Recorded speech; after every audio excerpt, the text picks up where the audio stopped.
Hello guys, आज का जो हमारा टॉपिक रहेगा वो रहेगा एनालॉजी के क्वेश्चन, जिसे हम दोस्तों सामान्य भाषा में क्या बोलते हैं, संबंध वाले क्वेश्चन बोलते हैं, यानी कि रिलेशन वाले हम क्वेश्चनों के बारे में बात करेंगे। ठीक, जिसे हम मिसिंग नंबर के नाम से भी जानते हैं। ठीक, तो दोस्तों आपको मिसिंग नंबर किस टाइप से एग्जाम में क्वेश्चन आते हैं और कितने प्रकार के होते हैं, वो सभी के सभी क्वेश्चन मैं आपको इस वीडियो में बताऊँगा। तो आप शुरू से लेकर एंड तक जरूर देखिएगा, ताकि आपको प्रत्येक क्वेश्चन इसी वीडियो में समझ में आ जाए। तो हम बिना देरी के अपनी वीडियो को सॉल्व करते हैं, और दोस्तों लाइक जरूर कर दीजिएगा। ठीक, तो हमारा फर्स्ट वाला क्वेश्चन रहेगा कि निम्न में संबंध ज्ञात कीजिए। तो दोस्तों जो 12 का संबंध है वो किससे है, 9 से है। इसी प्रकार हमें 9 का संबंध यहाँ पर हमें क्या करना है, बताना है। ठीक, अब देखो दोस्तों, जो आपको जो पहला वाला पद दिया जाता है, ये वाला समझ रहे हैं ना, ये वाला। ठीक, ये वाला जो पद दिया जाता है, ये हमें किस लिए दिया जाता है, ये हमें दोस्तों इसलिए दिया जाता है ताकि हम इसे देखकर इसका जो लॉजिक है वो लॉजिक सेम हम इसमें लगाएं और इसी के जैसा हम बना सके। इसलिए दोस्तों ये हमें दिया जाता है एक उदाहरण के तौर पर। ठीक, तो दोस्तों अब जो हमें इसमें उदाहरण या फिर लॉजिक किस प्रकार से देखना होता है, तो आप किसी एक संख्या को पकड़ लीजिएगा। ठीक, जैसे कि हमने शुरू वाली को पकड़ लिया। ठीक, अब दोस्तों हम शुरू वाली में क्या कर सकते हैं, वो कितना हो जाए, 9 हो जाए। ठीक, तो मैं कहूँ दोस्तों, यदि हम इसका स्क्वायर कर दें यानी वर्ग कर दें, तो कितना होता है, 144 होता है। ठीक, कितना होता है, 144। जब हम इन सभी को जोड़ देंगे दोस्तों, तो 4 और 4 8 और ये कितना हो जाएगा, 9, यानी कि उनके जोड़ने पर कितना आ रहा है, 9 आ रहा है। ठीक, यही लॉजिक हम इसमें लगाएंगे दोस्तों, तो ये हमारा होता है 9 का कितना होता है, 81 होता है। इन दोनों को जब हम जोड़ेंगे तो कितना हो जाएगा, 9 हो जाएगा। ठीक, तो दोस्तों एक चीज़ और ध्यान रखें, आपको वही लॉजिक लगाना है जो आपका इसमें अप्लाई हो, सेम इसमें भी अप्लाई हो। ठीक, दोनों में ही अप्लाई होना चाहिए एक ही लॉजिक। ठीक, ऐसा नहीं है कि इसमें अगर लॉजिक हो इसमें अगर नहीं, आपके दोनों ही लॉजिक एक ही लॉजिक दोनों में अप्लाई होना चाहिए, तभी आपका राइट आंसर होगा। तो दोस्तों ऑप्शन डी इसका राइट आंसर हो जाएगा, 9। ठीक, मुझे उम्मीद है कि आप इन क्वेश्चन को कर सकते हैं। देखो दोस्तों, ये क्वेश्चन होता है क्या, नंबर एनालॉजी का क्वेश्चन। ठीक, क्या है, नंबर एनालॉजी का। अब देखते हैं सेकंड वाला क्वेश्चन, कि सेकंड वाला क्वेश्चन आपको किस टाइप से आएगा। तो सेकंड वाला क्वेश्चन है कि रिक्त स्थान की पूर्ति कीजिए। ठीक, इसे हम लेटर एनालॉजी बोलते हैं। क्या बोलते हैं, लेटर एनालॉजी। ठीक, इसमें आपको लेटर दिए रहेंगे, आपको ज्ञात करना है। ठीक, तो ई और एच का संबंध एफ जी से है, तो के और एन का संबंध आपको यहाँ पर ज्ञात करना है। ठीक, अब देखो दोस्तों, जैसा कि मैंने शुरू से बता रहा हूँ कि जो हमें पहला वाला पद दिया जाता है, ये हमें किस लिए दिया जाता है, दिखाने के लिए। यानी कि दोस्तों ये उदाहरण है, इसके जैसा हमें समान ये भी बताना पड़ता है, इसलिए हमें ये दिया जाता है। ठीक, तो अब हमें करना क्या है दोस्तों, इसमें देखिए ई के बाद क्या आता है दोस्तों, एफ आता है। ठीक, एफ के बाद क्या आता है, जी आता है। जी के बाद क्या आता है, एच आता है, एच। ठीक, तो देखो दोस्तों अब हुआ क्या है कि जो ने बीच के पद छोड़े हैं 2, ठीक, तो उसी का संबंध उसने बता दिया है कि भाई जो छोड़े हैं उसी का संबंध उससे है। तो इसी प्रकार दोस्तों के बाद क्या आता है, एल आता है। एल के बाद क्या आता है, एम आता है। ठीक, एम के बाद जो हमारा एन है, यानी कि दोस्तों जो बीच के पद हैं वो क्या है, एल और एम है। ठीक, तो ऑप्शन क्या हो जाएगा, बी इसका राइट आंसर हो जाएगा। ठीक, तो मुझे उम्मीद है कि आप लेटर एनालॉजी को भी कर सकते हैं। ठीक, नेक्स्ट क्वेश्चन आपको किस टाइप से आएगा एग्जाम में, वो भी हम देख लेते हैं। तो एक आपको क्वेश्चन में इस शब्द वाला भी आएगा, जिसे हम दोस्तों क्या बोलते हैं, वर्ड एनालॉजी बोलते हैं। ठीक, वर्ड एनालॉजी यानी कि शब्द वाले। ठीक, जैसे आग का संबंध धुआं से है, तो पानी का संबंध हमें यहाँ पर बताना है। ठीक, तो देखो दोस्तों पहले ही पद से हमें लॉजिक क्या निकालना है, आप सभी जानते हैं कि आग।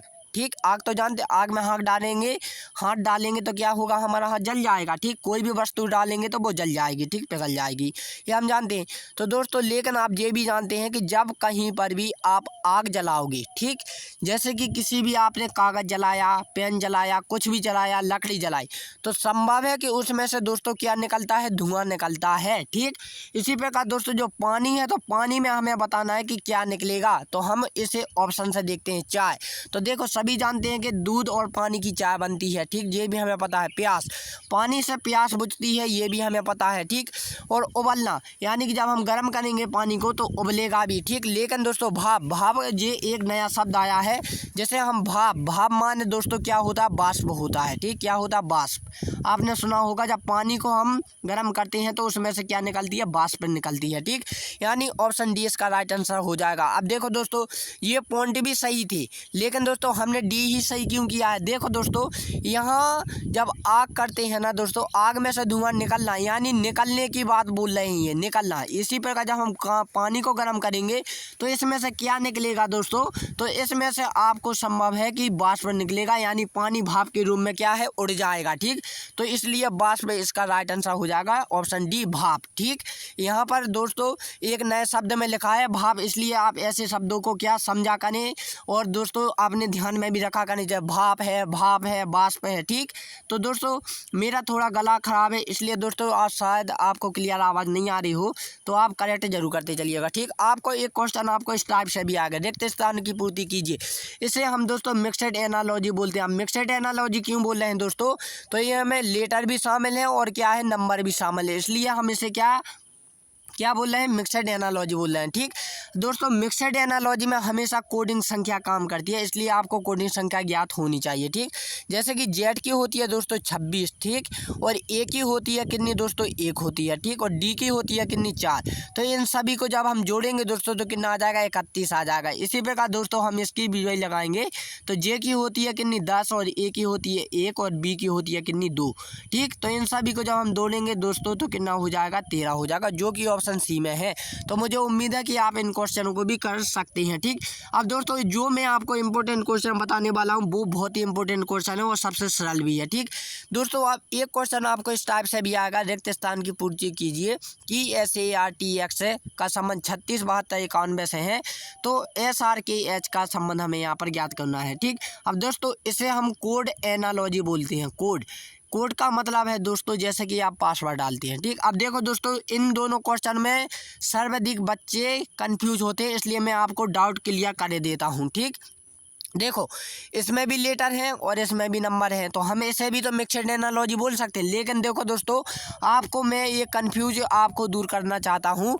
देखो आपको मिक्स कोडिंग एनालॉजी में हमेशा क्या होंगे दोस्तों, यहाँ पर 5 या 6 लेटर देकर रखे होंगे। ठीक, यानी कि दोस्तों 4 से सदैव अधिक होते हैं यहाँ पर। ठीक, एक बात ध्यान रखना। ठीक, और दोस्तों जब आपको यहाँ पर यदि 6 लेटर हैं, ठीक, तो आपको नंबर भी यहाँ पर 6 ही होंगे। ठीक, इस चीज़ का आप ध्यान रखना, ये कोडिंग एनालॉजी में बहुत भूमिका निभाती है। ठीक, दूसरी बात दोस्तों, जब यदि आपको यहाँ पर 6 लेटर हो तो आपको कभी भी दोस्तों 6 या फिर 6 से अधिक कभी नहीं पूछेगा, हमेशा दोस्तों 6 से कम रहेंगे लेटर। ठीक है, यहाँ पर ठीक, जैसे कि यहाँ पर 6 है, लेकिन यहाँ पर कितने बचे हैं, 4 ही बचे हैं, यानी दोस्तों 6 से कम लेटर हमेशा पूछेगा। ठीक, और दोस्तों दूसरी जो बात आपको ध्यान रखनी है इसमें, वो यह रखनी है कि यहाँ पर 6 लेटर आपको वही देकर रखे जाएंगे जो आपको देकर रखे हैं ना 6, तो 6 में से दोस्तों ये 4 लेटर होंगे, ये 6 इसी का रूप होंगे। ठीक, यानी जो 6 आपके यहाँ पर हैं उन्हीं में से 4 लेटर आपके यहाँ पर होंगे। ठीक, अब दोस्तों सिंपल सी भाषा में मैं आपको बताना चाहता हूँ। ठीक, ये तो हमारा कन्फ्यूजन था जो मैंने क्लियर कर दिया है। अब मैं आपको सिंपल सी बताता हूँ, जैसे कि दोस्तों आपका एक मोबाइल है। ठीक, देखो क्लियर आवाज़ आए तो कमेंट में ज़रूर बता दीजिएगा। ठीक, मैं आपकी दूसरी वीडियो भी बता दूंगा, क्योंकि दोस्तों ये क्या है, रिपीटेड क्वेश्चन है जो कि मैं आप लोगों को बता रहा हूँ। ठीक, तो देखो दोस्तों जैसे कि आपका एक मोबाइल है, आपने क्या डाला, उसमें एक पासवर्ड डाला, कोड डाला। ठीक, आपने डाला KSARTX। ठीक, आपने कहा जहाँ मैंने के डाला है वहाँ मैंने 3 डाले हैं। ठीक, जहाँ आपने S डाला है वहाँ आपने 6 डाले हैं, जहाँ A डाला है वहाँ आपने 7 डाले हैं। ठीक, जहाँ आपने R डाला है वहाँ आपने 2 डाले हैं, जहाँ आपने T डाला है वहाँ 9 डाले हैं, और जहाँ X डाला है वहाँ 1 डाला है। ठीक, ये आपने अपने मोबाइल में कोड डाला। ठीक, पासवर्ड डाला, फिर आपने किसी दूसरे यानी कि आपने मेरे मोबाइल में डाला, आपने डाला है SRKX। ठीक, अब आपसे ने कहा कि लीजिए आप अपने मोबाइल का पासवर्ड खोलिए। ठीक, अंकों में, तो आपको किस टाइप से समझ में आएगा कि आपने क्या डालना है क्या नहीं डालना है। तो देखो दोस्तों, जब उसने आपको मोबाइल में पासवर्ड डाला था तो आपने उसने क्या कोड भी बताए थे। ठीक, तो यही कोड आपको यहाँ पर लिखनी है, जैसे कि एस का कितना बताया था, 6 बताया था, तो हमने 6 लिख लिए। ठीक, आर का कितना बताया था, आर का हमने 2 बताया था, हमने 2 लिख लिए। ठीक, के का कितना बताया था दोस्तों, के का हमने 3 बताया तो 3 लिख लिए। ठीक, एक्स का कितना बताया, 1 बताया तो हमने 1 लिख दिया। 6231 उसका क्या है, कोड है, इसलिए ऑप्शन डी इसका राइट आंसर हो जाएगा। ठीक, तो ये सिंपल सा क्वेश्चन था। ठीक, तो मुझे उम्मीद है कि इस टाइप के क्वेश्चन आप एग्जाम में कर सकते हैं। ठीक, नेक्स्ट क्वेश्चन रहेगा दोस्तों, ये नेक्स्ट क्वेश्चन मैं नहीं करूंगा दोस्तों, ये क्वेश्चन आप लोग करेंगे दोस्तों।